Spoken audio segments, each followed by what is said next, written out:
Hi guys, Tab here, good to be back. Hope you're all keeping well. Another quick video on the channel. Don't worry, I've got plenty more exciting content coming up for you very soon, so do stay tuned for that. Should be coming along very shortly and should be a lot of fun.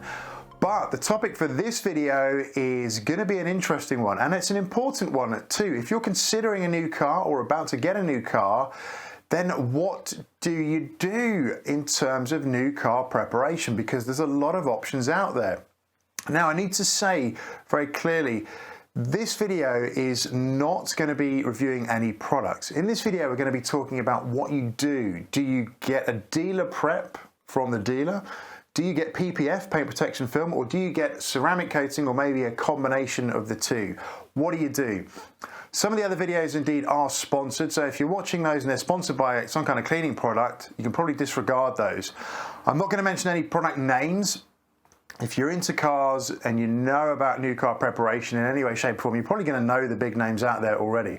I'm going to talk about my experiences in doing this, what's worked best for me, and probably might apply to you. Now, I'm a pretty average car buyer, I'd say. Yeah, I've had some decent cars, but I don't have a fleet of supercars, and the kind of de facto standard practice there is if you've got a fleet of supercars, you just PPF'd a lot of them and that's it, because you can afford to do it, it's fine.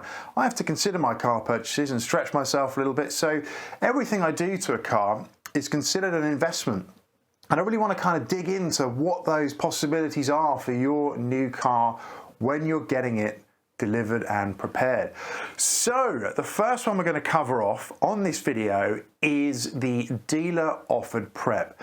Again, I'm not going to mention any names, being very specific here, so want to keep it as general as possible, right? It's about the process, not the product. So dealer provided offerings vary wildly in price. I'd say the average is probably about between 300 and 500, maybe a little bit more, okay? GBP, Great British Pounds in the UK. Now, one very important thing you've got to consider right off the bat is most people these days buy their cars on PCP, a contract plan, right? It gives you the freedom to be able to give your car back at the end of that plan, should you no longer want it, or trade it in, or maybe even buy it and flip it, whatever you want to do. But if you buy a car on PCP, very often that cleaning product, that cleaning solution that they provide is going to be bolted on as part of that PCP. So let's say it is 500 quid over the course of 3 years. At 8% APR, you're going to be paying interest on that to the tune of about 120 quid. So you're looking at £620 for a car wash and a bit of cleaning products. It's a lot more money. So you're paying finance for a bunch of cleaning products and a car wash at the start. And I say car wash because honestly, that's kind of what they are really. I do understand some dealers are indeed, they're quoted on selling these, so they're commissioned on selling these products, so it's in their interest to do so. And, you know, honestly, they're not bad, but there is better out there. And 10, 15, 20 years ago, I might have said to you, you know what, if you're getting a new car, just get it. It's easy, it's quick, it's going to just provide you with that additional protection, that water beading, but it might not last as long, but it's a quick way to go. Now, fast forward to now, and there are detailers out there everywhere, and some very, very good ones, right? Absolutely. So now you have a much wider plate of options available to you when you're doing that new car prep. So I would say dealer provided prep is probably a last resort, right, if there's no other option. But the reality is there are other options. So if you're considering getting a detail or PPF or anything like that, you need to let the dealer know in advance. You need to ensure that they're not going to be providing their own cleaning products or doing anything with that car, because you want to ensure that car is as clean as possible off the production line so that the detailer can work their magic. You don't necessarily want any scuffs or swirl marks in it prior to that work being done. So don't forget to let the dealer know if that is indeed your intention, I should say. Next up, we're going to talk about ceramic coating. Again, not mentioning any products here, just the process. And I've had this done on quite a few cars now, and honestly, for me, this is probably the best bang for buck, the kind of best point of car protection in terms of price and performance. So for me, this is the one I kind of find myself defaulting to. Now, the previous cars I've had ceramic coated have held up brilliantly. At the end of the 3 years, which is normally how long I PCP them for, the swell marks have been virtually non-existent, so a good tough ceramic coating is definitely working. And of course, it provides that resistance to contaminants, to sap, to bird droppings, all that stuff that might hit a car. It won't provide resistance to stone chips, okay? So if you get a stone chip, it's probably going to go through the clear coat, and if it's bad enough, into the paint, and will need some form of correction. So do bear that in mind. But with ceramic, I find that it preserves the gloss of the car the best out of all the treatments. I don't know why, it's just the kind of feeling I get. And of course, you don't get any seam marks with ceramic coating. So bear that in mind as well. How much are you going to spend on ceramic coating? Well, I don't know, about £1,000-ish, 1,500 for really good correction ceramic coating is probably about the ballpark, maybe a little bit more. It varies massively between detailers. Certainly in my experience, there's detailers that will charge you a fortune and detailers that are a bit better. But you've got to ask yourself, who's going to take better care of your cars? The manufacturer and their big production line of cleaning guys at the showroom, or a detailer who's standalone business who's going to stake his reputation on the cars that he does? He's going to take pride in it, right? And of course, you're keeping your local community ticking over. So for me, it's nice to be able to go to your local detailer and have them partake in that service. Next up, we're going to talk PPF. PPF is the ultimate protection for your car.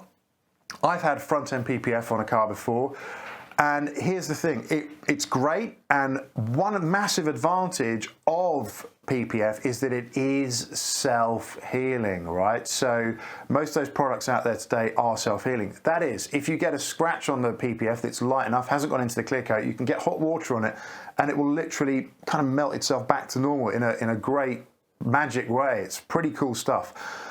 But a disadvantage of PPF potentially is that you can see those seams sometimes, and if it's not applied perfectly, you might get the occasional crease here and there. And I don't know whether it's just my head, but I think it detracts from the luster of the paintwork a little bit.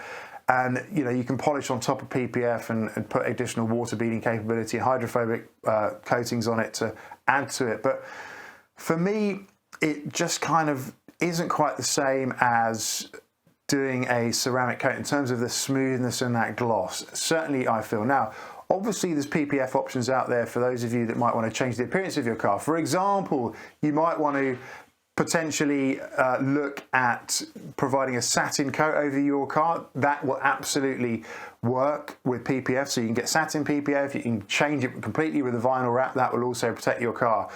But if you're getting front-end PPF only, that's going to set you back about £2,000. An entire car is going to set you back about £5,000. Some people just go for front PPF and then ceramic on the rear, which is a good balance of things to do. So that's what you need to consider here. So how do you decide what you're going to do? Well, you have to ask yourself what is right for you, and probably two questions to ask.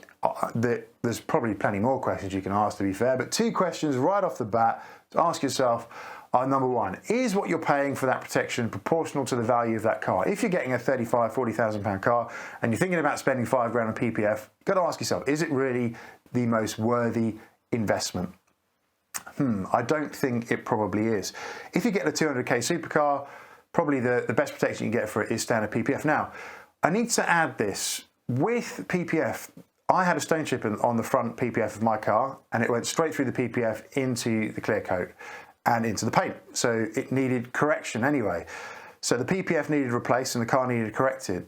PPF, you have to pay to get it removed, and it needs to be removed very carefully because it can damage the paint. It can pull the paint off. I've heard horror stories there, and it can leave a residue of glue if not worked properly. So that is something to consider.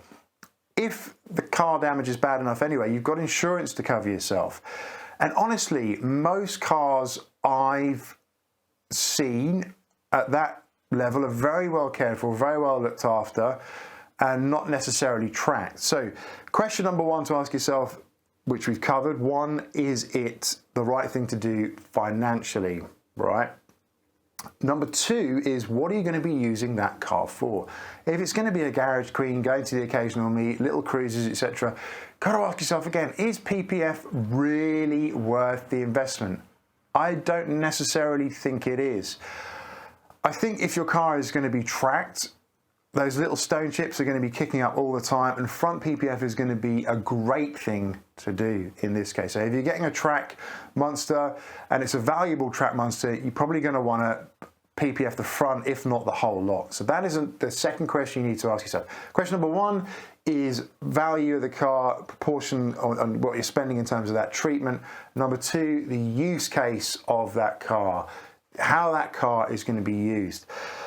But the reality is there is a lot of options out there, and there's plenty of channels that discuss the product, as I said, in a lot of detail. So once you've decided what you think might be right for you, get out there onto YouTube and do all your research from the different types of technology you can have applied to your car, whether it's PPF, whether it's ceramic coating, and really consider that. But for me now, unfortunately, I think the dealer prep is probably the last option on the list to take. Okay, so just wanted to run through these thoughts with you, what's worked for me, and to summarize my personal preference every time now, I think, is going to be ceramic coating, right? It's going to be ceramic all the way for me, right? Should you get minor chips here and there, probably if they're bad enough, they're going to have to be corrected anyway on the actual paintwork. And should the car be damaged significantly in any way, then, you know, it's major work anyway. And in my experience, I've never really had that bad damage to a car. Even the cars I've had ceramic coated, they've held up pretty well and they've not been damaged. I've looked after them. You know, you don't drive them at 70 miles an hour through gravel pits, etc. You just kind of, people that like their cars tend to look after their cars. So you've really got to consider, is the investment worthwhile? Ask yourself that question. But I wanted to cover that on this video. Hopefully it's helped you out a bit. Ceramic wins for me. You might have a different opinion. Thank you very much for watching. Do stay safe, and I'll catch you soon on the next one. Bye for now.